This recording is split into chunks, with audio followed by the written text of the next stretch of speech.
स्तोतुम समुद्यत मतिर्विगत त्रपोहम।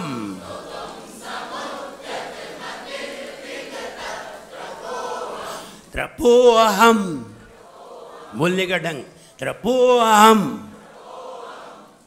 अहम जो खंडाकार चिन्ह दिख रहा है एस जैसा, इसका मतलब है छोटा आ, ये छोटा आ है। त्रपोहम, अहम। अब अहम को आ को लोप किया गया है और खंडाकार चिन्ह दिया गया है, और आगे कौन सी मात्रा है? ओ की। त्रपो ओ की मात्रा है। ओ की मात्रा में, ओ में कितनी मात्राएं होती हैं? दीर्घ की है, ह्रस्व है, 2 मात्राएं, और अकार और आ गया तो 3 मात्राएं हो गई। कितनी मात्राएं हो गई? 3। एक मात्रा किस में आती है? ह्रस्व में। 2 मात्राएं किस में आती हैं? दीर्घ में। 3 मात्राएं किस में आती हैं? प्लुत में। ह्रस्व, दीर्घ और प्लुत, PLUT, प्लुत। ह्रस्व, दीर्घ और प्लुत। तो ह्रस्व में एक मात्रा आती है, छोटा आ, बड़ा आ 2 मात्रा। अब प्लुत कब आएगी? जब अपन गाते हैं, रोते हैं, रोते हैं और गाते हैं, तब 3 मात्राएं हो जाती। जैसे महावीर मिले भूपर नामे, इसका हमको अब क्या गम है। हो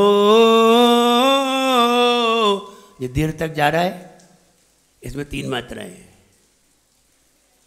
2 मात्राएं, 3 मात्राएं और 1 मात्रा। 1 मात्रा कहाँ होती है? ह्रस्व में। 2 मात्राएं दीर्घ में, 3 मात्राएं गाने में। तुम नग्न दिगंबर भेषियो, ये महावीर से क्या कम है। जो देर तक गाया जाए उनमें 3 मात्राएं होती है। रोया जाए, जबकि रोते हैं लंबे, तो 3 मात्राएं हो जाती हैं। गाने में और रोने में 3 मात्राएं होती हैं, और ह्रस्व और दीर्घ और प्लुत।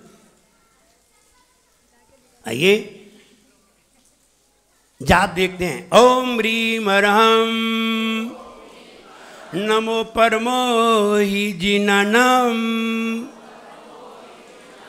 ओम ह्रीम अरहम नमो परमो हि जिनानम। ओम ह्रीम अरहम नमो परमो हि जिनानम। ऐसे मुनि महाराज जिन्हें परमावधि ज्ञान प्राप्त है, ये ज्ञान सिर्फ मुनि महाराज को होता है, न श्रावकों को होता है, न गृहस्थों को होता है, न देवों को होता है, न नारकियों को होता है, न छुल्लक केलक को होता है, न आरिकाओं को होता है, सिर्फ मुनि महाराज को होता है। और उन ही मुनि महाराज को होता है जो मोक्षगामी होते हैं, उसी भव से मोक्ष जाने वाले होते हैं, सिर्फ उन्हें होता है। जो मोक्ष जाने वाले नहीं होते उन्हें नहीं होता। पंचम काल में ये वाला ज्ञान नहीं होता, किसी भी मुनि महाराज को नहीं होता। होता भी होगा तो देशावधि होता होगा, ये वाला ज्ञान नहीं होता। ये वाला ज्ञान चतुर्थ काल में होता है। वर्तमान में कहाँ है? वर्तमान में विदेह क्षेत्र में कोई ऐसे रिद्धिधारी मुनि महाराज होंगे, उनको परमावधि ज्ञान होता है।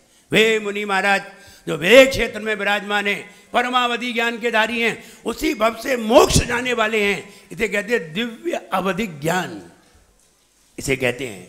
ऐसा ज्ञान जिनको प्राप्त है, उन मुनि महाराज को मेरा मन से, वचन से, काय से बारंबार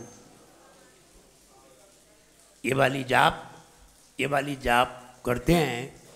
ये वाली जाप से कपाल रोग ठीक होता है। जब हम आपको अंत में बताएंगे जाप करके, तब बताएंगे कपाल रोग ठीक होता है। लेकिन ये वाली जाप सफ़ेद कपड़े पहन करके सफ़ेद माला से सुबह सुबह की जाती है तो सर्व कार्य की सिद्धि होती है। आप कोई भी कार्य करने जाएं, आपके कार्य की सिद्धि होगी। जाप करने के भी तरीके होते हैं। आप तरीके से करेंगे तो निश्चित है वो जाप आपको सही फल देगी, और आपने चाहे कहीं कर ली तो वो फल नहीं देगी।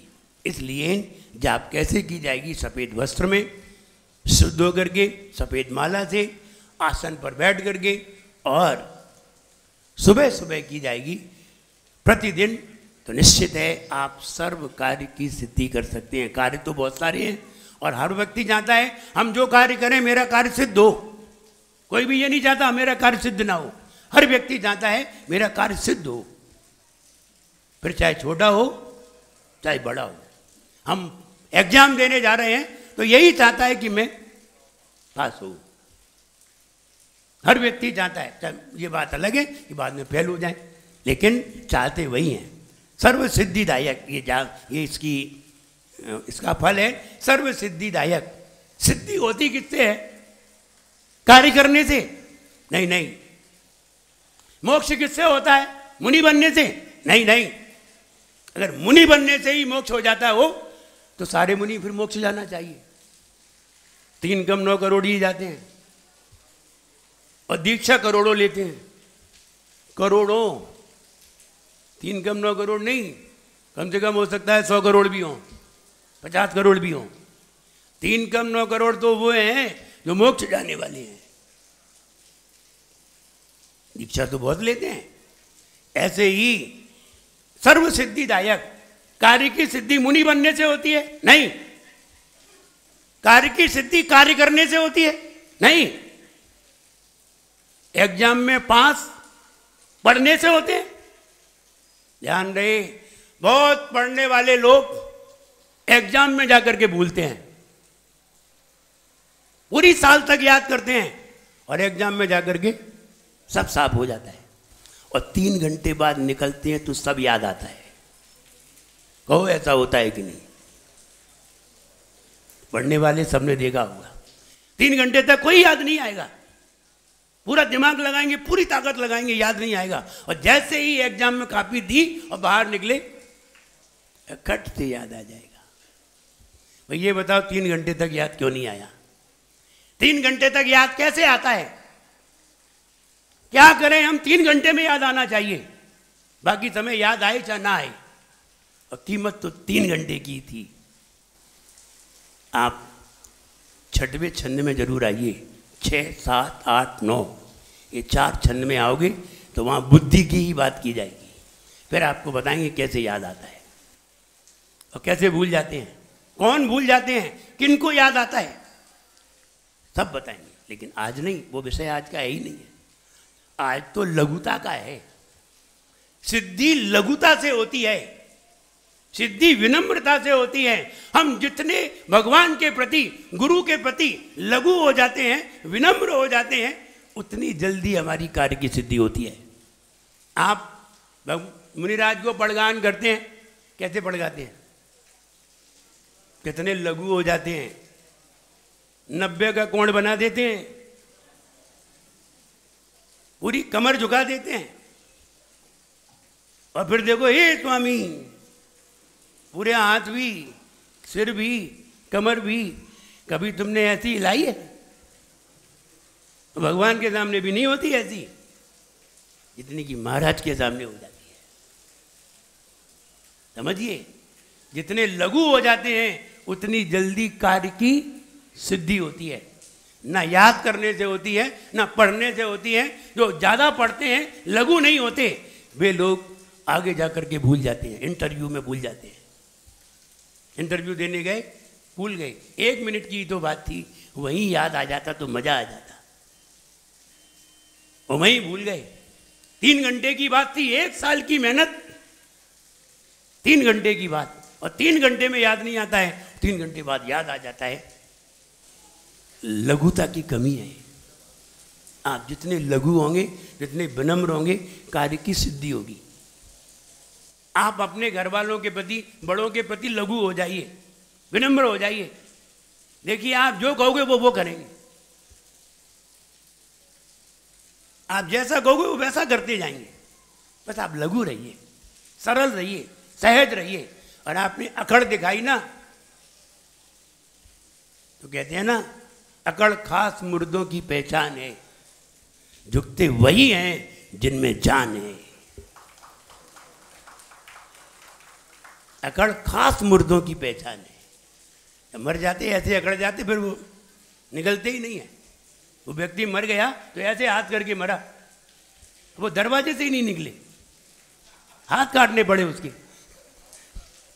ऐसे हाथ कर लिया, पकड़ गया, अब दरवाजा छोटा था, निकला ही नहीं, हाथ काटने पड़े उसके। तो इसलिए अकड़ खास मुर्दों की पहचान है, झुकते वही हैं जिनमें जान है। इसलिए झुकना सीखिए, जिंदा रहिए, सरल बनिए, सहज बनिए, विनम्र बनिए, सब कार्य की सिद्धि हो जाएगी। आप भगवान के चरणों में झुकिए, गुरु के चरणों में झुक जाइए, आपको सारी विद्या प्राप्त हो जाएगी, सारी विद्या प्राप्त हो जाएगी। बस झुकना सीख जाइए, झुकने से ही सारी विद्या है। वो मुझे याद आता है, बहुत पानी बरसा, थोड़ी देर बाद जब हमने देखा, 1 घंटे बाद पानी का नामो निशान दिखाई नहीं दे रहा था। लेकिन हमने कहाँ देखा था? एक पहाड़ के ऊपर देखा था, तालाब में नहीं देखा था। पहाड़ पे देखा, सूखा पड़ा था। 1 घंटे बाद तालाब देखा तो भरा पड़ा था, तालाब झुका हुआ था, पहाड़ अकड़ा हुआ था। वो याद आता है, मटके के ऊपर एक कटोरी रखी थी, रख देते हैं, प्लेट रख देते हैं, तो मटके के ऊपर कटोरी रखी थी, तो कटोरी बोली मटके से, तू सारे गिलास भर देता है, सारे बर्तन भर देता है, मुझे क्यों नहीं भरता? तो मटका बोला, तू सर पे चढ़ा तो बैठा है, तू झुकता तो तू भी भर जाता। तू अगर मेरे सामने झुक जाता तो तुझे भी हम भर देते, लेकिन तू मेरे सिर पे बैठा है, तुझे भरे कैसे? इसलिए अकड़ कहीं भी काम की नहीं है। जहाँ भी काम है, विनम्रता काम आती है, सरलता काम आती है, सहज काम आता है। इसलिए सहज बनिए, सब कार्य की सिद्धि होगी। ऐसा कोई कार्य बचेगा ही नहीं जो सिद्ध ना हो। और अगर आपसे विनम्रता से भी कोई कार्य सिद्ध नहीं हुआ तो फिर कोई भी वो कार्य सिद्ध नहीं कर सकता। आपसे ही होगा, जब भी होगा तो आपसे ही होगा। इसलिए सर्व सिद्धिदायक, सर्व कार्य की सिद्धि कराने वाला ये छंद है। आइए अर्थ देखते हैं। अर्थ देखने के लिए तैयार, रिमोट हाथ में लीजिए और दर्शन कराइए।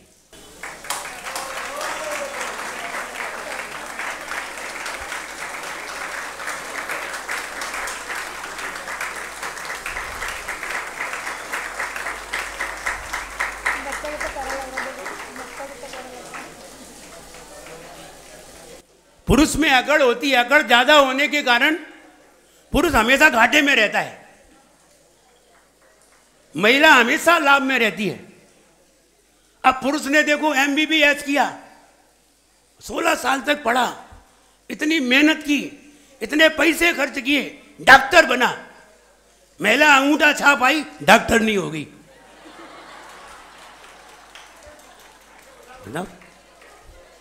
बताओ कुछ करना पड़ा, अंगूठा छाप, वो कहने को डॉक्टर नहीं। उसने पढ़ा, वकील बना, अब वो फोकट में आके वकीलन हो गई। कोई मेहनत नहीं की, पढ़ाई नहीं की, एक किताब नहीं देखी, नाम लिखना नहीं आता और मास्टर नहीं कहलाती है, तो फोकट में मिलता है उसे। और महिलाओं को ऐसे ही नहीं मिलता है। महिलाओं को इसलिए मिलता है कि महिलाएं ही साधुओं को ज़्यादा आहार कराने में तत्पर रहती हैं, इसलिए उन्हें घर बैठे खाने को मिलता है, कुछ नहीं कमाना पड़ता। तुम कमाओ, हम तो खाएंगे। पुण्य है उनका। ये पुण्य आता कहाँ से है? पुण्य कमाया जाता है। इसलिए अकड़ बहुत खतरनाक है। जितनी ज़्यादा अकड़ होगी उतना ही ब्लड गाढ़ा हो जाएगा, और जितना ज़्यादा गाढ़ा होगा उतनी जल्दी अटैक आएगा। महिलाओं को अटैक नहीं आता, महिलाओं का BP हाई हो जाता है, क्योंकि महिलाएं टेंशन में ज़्यादा आती हैं, उनके पेट में दर्द होने लगता है। कोई बात हो और वो किसी को बता ना पाए तो क्या होगा? वो BP हाई होगा, अकड़ नहीं होगी, BP हाई हो जाएगा। तो BP हाई हो जाए, इसलिए बार बार मंदिर आती हैं, बार बार भगवान की गुणगान करती, भक्ता हमारे पढ़ती हैं। तो उससे क्या होता है कि ब्रेन काबू में आ जाता है। और पुरुष है अकड़ा अकड़ा बैठा रहता है घर पे ही, इधर उधर घूमता रहता है और फिर वो अकड़ में ही अटैक में चला जाता है। इसलिए अकड़ अटैक लाती है। अकड़ बहुत खतरनाक है। अकड़ यहाँ का तो दरवाजा बंद कर देती है और अंदर का डैमेज कर देती है।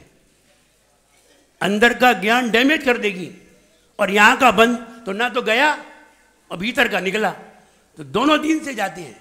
भीतर का भी समाप्त हुआ और बाहर से भी गया नहीं। इसलिए अकड़ सबसे खतरनाक है। अकड़ को निकाल देना चाहिए। और अकड़ वे ही रखते हैं जिन्हें ज्ञान नहीं है।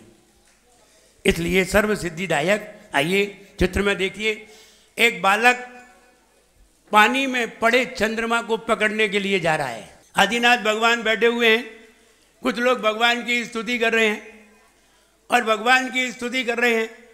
और आचार्य मानतुंग महाराज ये कह रहे हैं, हे भगवान, 6 खंड के संस्कृत के ज्ञाता, जो अगर संस्कृत बोले तो हिंदी में कभी बोले ही नहीं, इतना ज्ञान और पूरे आगम का ज्ञान, अध्यात्म का ज्ञान और अंदर भक्ति भरी हुई है, ऐसे मानतुंग आचार्य जब ये स्तुति कर रहे हैं, तब उन्होंने तीसरे छंद में क्या कहा वो सुनिए। आचार्य मानतुंग भगवान आदिनाथ भगवान सामने बैठे हैं, स्तुति कर रहे हैं और स्तुति कर रहे हैं, कुछ लोग भी स्तुति कर रहे हैं। बालक पानी के चंद्रमा को पकड़ने के लिए क्या कर रहा है? दौड़ रहा है। अच्छा ये बताओ, तुम्हारे घर में एक छोटा सा कुंड हो छोटा सा, और उसमें चंद्रमा दिख रहा हो, तो तुम पकड़ोगे? नहीं। क्यों? हमें मालूम है चंद्रमा वहाँ है, यहाँ नहीं है। लेकिन बच्चा पकड़ेगा। बच्चे में बुद्धि नहीं है, लेकिन हमें तो बुद्धि है। आचार्य मानतुंग कह रहे हैं, भगवान मेरे में बुद्धि नहीं है। इतना ज्ञान होने के बाद क्या कह रहे हैं? मुझ में बुद्धि नहीं है, अल्प बुद्धि हूं।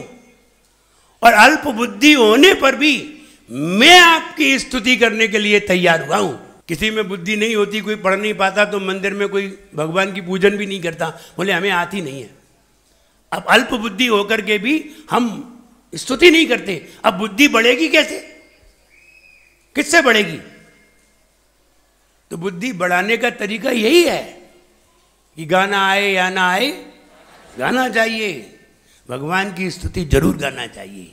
अगर आपको अपने कंठ को बढ़िया बनाना है, सुस्वर पैदा करना है। सुस्वर पैदा करने के तरीके हैं, मीठा बोलो, सुरीला बोलो, अच्छा बोलो, नम्र रहो, विनम्र रहो, आपका कंठ स्वर सुस्वर बन जाएगा। अकड़ दिखाओगे तो फिर फटा बांस आ जाएगा। कुछ ना कुछ तो आएगा ही, कंठ में कुछ ना कुछ तो आएगा ही। इसलिए, और ये ऐसा नहीं है कि अभी प्राप्त हो जाएगा, प्रैक्टिस करेंगे तो प्राप्त हो जाएगा, नहीं होगा। पूर्व का कर्म है, एक सुस्वर एक दुस्वर, ये शरीर में निर्मित होते हैं। सुस्वर कंठ में होता है, दुस्वर भी कंठ में होता है। जब बोलते हैं तो फटी आवाज निकलती है, कोई सुनने को तैयार नहीं होता। और किसी कोई बोलता है तो ये होता है, और बोलिए और सुनेंगे। कितना अंतर है। किसी के बोलने को बार बार सुनने को मन होता है, और किसी का कोई सामने सुनाए तो भागने का मन होता है। इसलिए सुस्वर प्राप्त होता है अच्छा बोलने से। और यहाँ वो लघुता, वो बालक में, वो मानतुंग महाराज अपने आप को बिल्कुल लघु महसूस कर रहे हैं। मैं तो उस बालक के समान है, मैं तो उस बालक के समान हूँ जो बालक पानी में पड़ी चंद्रमा को शीघ्र पकड़ने के लिए तैयार हो जाता है। मैं ऐसा ही बालक हूँ।